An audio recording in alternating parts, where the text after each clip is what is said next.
C'est vrai, mais c'est impossible, ou presque. Je t'explique comment le vaccin fonctionne. Nous allons prendre un exemple simple et assez banal. Notre corps, disons que notre corps c'est un pays. Dans ce pays, nous avons toute une armée bien organisée, prête à intervenir en cas d'attaque. Donc, notre pays contient des lignes de défense. Nous avons 3 lignes de défense. La première ligne de défense contient la peau et d'autres muqueuses. C'est une ligne de défense innée. La deuxième ligne de défense contient les réactions inflammatoires. Aussi une ligne de défense innée. La troisième ligne de défense, c'est une ligne de défense contenant les réactions à médiation humorale et à médiation cellulaire. C'est une ligne de défense acquise, qu'on acquiert avec le temps. Surtout, n'ayez pas peur des termes, c'est décortiqué. Mais on va plus s'attarder sur la troisième ligne de défense, parce que c'est là où intervient le vaccin. Imaginons qu'un ennemi parvient à traverser la première ligne de défense et la deuxième ligne de défense. En se baladant dans le pays, il va tomber sur des gendarmes. Et les gendarmes vont l'interpeller en voyant qu'il y a un truc qui cloche. Les gendarmes vont dans le fouiller, et en le fouillant, ils vont trouver un couteau, l'ennemi. Ne sachant pas quoi faire, ou alors ne pouvant pas agir seuls, les gendarmes vont présenter l'ennemi à leur colonel. Les gendarmes ici sont appelés les cellules présentatrices d'antigènes. Ce sont ces cellules-là qui présentent l'antigène. Les gendarmes présentent donc l'ennemi à leur colonel. Le colonel que je vais appeler ici LT4, le colonel LT4, c'est un type très prudent. Voyant que l'ennemi a un couteau à main, il va essayer de l'identifier. Il va voir que l'ennemi est habillé en rouge, l'ennemi a un couteau et l'ennemi porte un chapeau noir. Il va donc essayer de contacter les corps de l'armée. Il va contacter le BI et il va contacter les forces spéciales. Le moyen que ce colonel va utiliser pour contacter les forces de l'armée est appelé interleukin. Il va leur dire ceci: je viens de trouver un ennemi habillé en rouge, avec un couteau à main, avec un chapeau noir. On ne sait jamais, ils peuvent être nombreux, donc préparez-vous. C'est ainsi qu'il va activer le BI et activer les forces spéciales.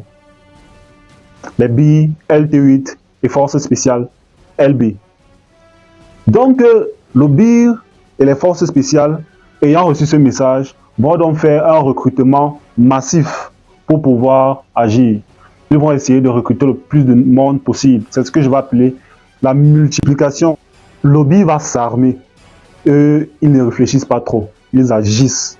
Ils vont se mettre à tirer sur tout ce qui ressemble à la description qu'on les a donnée dans tout l'étendue du territoire. Les forces spéciales, eux, ce sont des fins stratèges. Ils vont décider de se séparer en 2 groupes. Ils vont former un groupe qui est là pour recueillir juste les informations sur l'ennemi. Ce groupe-là, je vais les appeler les mémoires, les cellules mémoire. Et l'autre groupe qui sera là pour le combat, ce sont les plasmocytes. Ce groupe spécialisé dans le combat-là n'aime pas trop le corps à corps. Ils vont plutôt tendre les pièges que je vais appeler anticorps, c'est-à-dire les pièges qui sont anti-ennemis. Lorsque l'ennemi va tomber dans les pièges tendus par les plasmocytes, le groupe de forces spéciales qui tend les pièges, il sera détruit par des bombes chimiques. Ces bombes chimiques contiennent des enzymes et des compléments. Un combat acharné. C'est pendant ce combat que vous allez avoir la fièvre, vous allez avoir les fatigues, vous allez avoir les anorexies, vous allez avoir, bref, tous ces symptômes qui altèrent l'état général. C'est l'organisme qui est en train de combattre l'ennemi. À la fin de ce combat-là, tout va revenir à la normale, mais rien ne sera plus comme avant. N'oublions pas, nous avons le colonel des gendarmes qui a analysé l'ennemi, qui a identifié l'ennemi. Il a toujours l'image de l'ennemi en tête. Nous avons les forces spéciales qui ont mémorisé et ont eu des informations typiques de l'ennemi.